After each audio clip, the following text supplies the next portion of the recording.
رسوله وبارك على سيدنا محمد وعلى آله وصحبه ومن تبعهم بإحسان إلى يوم الدين.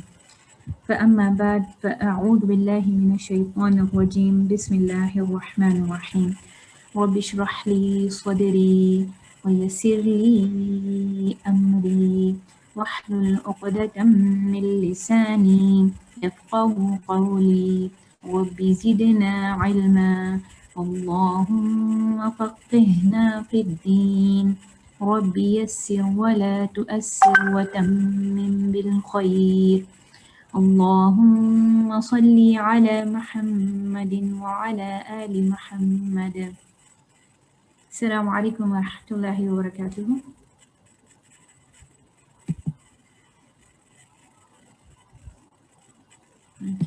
آپ سب کو اسکرین نظر آ رہی ہے؟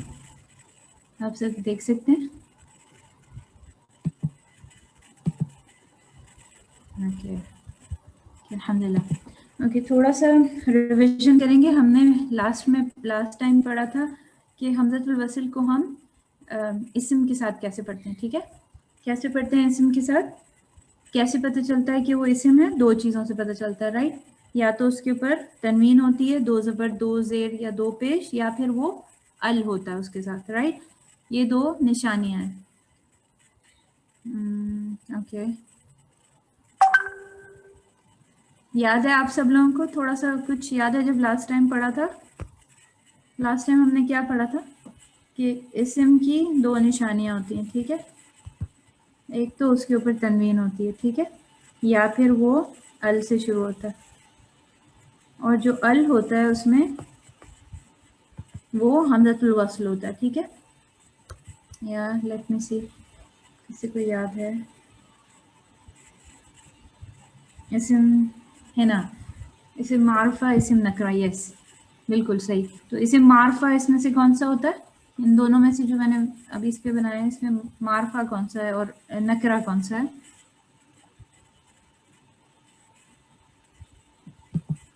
جی ان دونوں میں سے یا بیتن.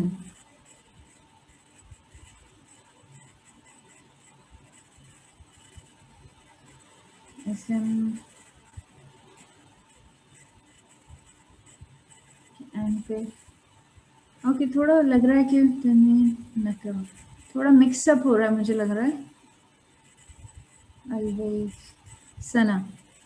اوکے ثنا نے صحیح بتایا. بیتن از ناٹ معرفہ. نیہان نو. اسم نکرہ بیتن. Yes okay. مجھے لگ رہا ہے کچھ لوگوں کو کنفیوژن ہے ابھی تک. دیکھیں بیتن ہوتا کیا ہے، ذرا سا تھوڑا سا اور ایکسپلین کروں گی اسم کو. بیتن ٹھیک ہے، کتابن، رائٹ. تنوین سے پتہ چل رہا ہے، یہ جو دو تنوین ہوتی ہے، ٹھیک ہے، یہ دو زبر بھی ہو سکتے ہیں، دو پیش بھی ہوتے ہیں. یہ بتاتے ہیں کہ اسم جو ہے نکرہ ہے. نکرہ مینس کامن ہے، ٹھیک ہے. تو اگر آپ اسم نکرہ کو ٹرانسلیٹ کریں، فار ایگزامپل بیتن، ٹھیک ہے، بیتن ایزی ہے. بیت سب کو پتہ ہے کیا ہوتا ہے، ٹھیک ہے. تو انگلش میں اس کی ٹرانسلیشن ہوگی ا ہاؤس، ٹھیک ہے، ایک گھر. اب یہ گھر کسی کا بھی ہو سکتا ہے، اور اردو میں وہ گھر ہی رہے گا، ٹھیک ہے، گھر کسی کا بھی گھر، رائٹ. پھر جیسے ہی ہم اس کو حمزۃ الوصل کے ساتھ لگاتے ہیں تو تنوین پہ کیا اثر پڑتا ہے؟ وہ ایک رہ جاتی ہے، ٹھیک ہے، تنوین ایک رہ جاتی ہے. البیتو. اب یہ کیا ہو گیا؟ اس کی ٹرانسلیشن میں دا لگ جائے گا. ال کا مطلب ہوتا ہے دا، ٹھیک ہے. یہ لامت تعریف ہے، یہ کسی بھی ناؤن کو کیا کر دیتا ہے؟ پراپر بنا دیتا ہے. اب اس کا ترجمہ ہو جائے گا دا ہاؤس، ٹھیک ہے. دا ہاؤس مطلب اسپیسیفک ہاؤس، کسی کا ہاؤس، ٹھیک ہے. اب یہ کسی سے بلونگ کرتا ہے. اسی طرح اردو میں اگر آپ ترجمہ دیکھیں گے تو گھر ہی رہے گا، ٹھیک ہے، لیکن یہ گھر کسی کا ہو جائے گا، اسپیسیفک ہو جائے گا، ٹھیک ہے. تو یہ بتاتا ہے کہ جو ہے نا واسٹ لینگویج کون سی ہے؟ عربک. اچھا اردو میں صرف آپ عربی کی عبارت کو دیکھ کے بتا سکتے ہیں کہ یہ معرفہ ہے یا نکرہ ہے، ٹھیک ہے. یعنی کہ فار ایگزامپل جس بھی کے ساتھ ال لگا ہوا ہوگا وہ معرفہ ہوگا، ٹھیک ہے، یعنی کہ پراپر ہوگا، پراپر ناؤن، ٹھیک ہے. اسی طرح پڑھنے میں کیا فرق آتا ہے؟ پڑھنے ہمارا مقصد، اصل مقصد کیا ہے؟ یہ اسم کو پڑھنے کا کیا مقصد ہے؟ کہ آپ کو پڑھنا آ جائے، ٹھیک ہے؟ تو جیسے آپ نے حفظ میں دیکھا ہے، جیسے عثمانی رسم الخط، ٹھیک ہے نا، جو رائٹنگ ہوتی ہے عربک رائٹنگ، اس میں ایسے لکھا ہوتا ہے الحمد، رائٹ؟ تو یہ ال کیا ہوتا ہے؟ میں نے ابھی آپ کو بتایا علامت تعریف ہوتا ہے. جب بھی یہ لام کے ساتھ آتا ہے اس کے اوپر صرف فتحہ لگاتے ہیں، رائٹ؟ صرف فتحہ زبر کے ساتھ اس کو پڑھتے ہیں الحمد، ٹھیک ہے؟ سمجھ، یہ تو سب کو اتنا سمجھ میں آتا ہے نا. حالانکہ اس پہ لکھا ہوا نہیں ہوتا، کیونکہ حمزہ کے اوپر کوئی حرکت نہیں ہوتی، تو یہ زبر لکھا ہوا نہیں ہوتا. یہ آپ کو خود پتا ہونا چاہیے کہ جب بھی حمزۃ الوصل لام کے ساتھ آئے گا اس کے اوپر ہمیشہ زبر لگائیں گے، ٹھیک ہے؟ اتنا ہو گئی ریویژن. یس، اوکے، ٹھیک ہے. اب یہ سب اتنا کلیئر ہو گیا. اوکے، اب دوبارہ سے ہم اپنے کنٹینیو کرتے ہیں کہ اب ہمیں سمجھ میں آ گیا کہ حمزۃ الوصل جب بھی اسم کے ساتھ آئے گا، ٹھیک ہے نا، تو اس کے اوپر زبر لگا دیں گے، ٹھیک ہے. اگلا پھر یہ بھی لاسٹ ٹائم ہم نے یہ پڑھا تھا کہ جب اس سے پہلے کوئی حرف آ جائے گا یا ایک لیٹر بھی آ جائے گا تو اس کو اسکپ کر دیتے ہیں، ٹھیک ہے.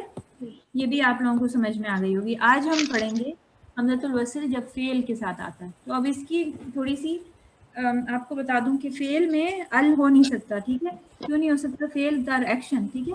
تو ایکشن کبھی پراپر نہیں ہوتے، رائٹ؟ تو ان کے ساتھ حمزۃ الوصل کے ساتھ یہ لام کبھی نہیں آئے گا، ٹھیک ہے؟ لام نہیں ہوگا، لامت تعریف نہیں ہوگا. یعنی حمزۃ الوصل ڈائریکٹلی ناؤن کے ساتھ آئے گا، سوری ورب کے ساتھ آئے گا، اس میں کوئی لامت تعریف نہیں ہوگی، ٹھیک ہے؟ تو کس طرح سے نظر آئے گا؟ جی میں آپ کو تھوڑا سا بتاؤں. اچھا، آپ تھوڑا سا پڑھ لیتے. فیل، آپ نے اپنے مائک پلیز نوٹ کر لیں. اوکے، انگریزی ورب وہ کلمہ جس کے معنی میں کسی کام کا کرنا یا ہونا پائے جائے، ٹھیک ہے؟ ورب کیا ہوتا ہے؟ کسی بھی کام کا ہونا یا کرنا، ٹھیک ہے؟ اور جس میں تینوں زمانے کیا ہوتے ہیں؟ ماضی، حال، مستقبل میں سے کوئی ایک زمانہ موجود ہے، یہ فعل ہے، ٹھیک ہے؟ کوئی بھی ایکشن آپ کریں، وہ آپ پاسٹ میں کریں، فیوچر میں کریں، پریزنٹ میں کریں، وہ فعل ہے، ٹھیک ہے؟ اینی ایکشن، یہ ریمبر جس کے کوئی بھی کام کا کرنا فعل ہوتا ہے، ٹھیک ہے؟ اب عربی میں کیسے پتہ چلتا ہے کہ کوئی بھی ورڈ جو ہے وہ فعل ہے؟ اس کے ساتھ کبھی ال نہیں ہوگا، ٹھیک ہے نا؟ کبھی بھی لام اور تعریف کے ساتھ نہیں آئے گا، کیونکہ کوئی بھی جو ورب ہوتا ہے وہ پراپر ہوتا ہے، آلریڈی پراپر ہوتا ہے، اس کو کوئی پراپر بنانے کی آپ کو ضرورت نہیں ہوتی، ٹھیک ہے؟ تو حمزۃ الوصل جب فعل کے ساتھ آتا ہے تو اس میں ال نہیں ہوتا، کیونکہ فعل کام کا ہونا نکرہ یا معرفہ نہیں ہوتا، رائٹ؟ فعل جو ہوتے ہیں کوئی بھی action, for example swimming, driving, یعنی چلنا پھرنا، ڈرائیو کرنا، کھانا پکانا، یہ سب کام ال کے ساتھ نہیں آ سکتے، ٹھیک ہے؟ دا سوئمنگ نہیں کہتے آپ کبھی بھی، ٹھیک ہے؟ اسی طرح آپ جو کام ہوتے ہیں وہ معرفہ یا نکرہ نہیں ہوتے، ٹھیک ہے؟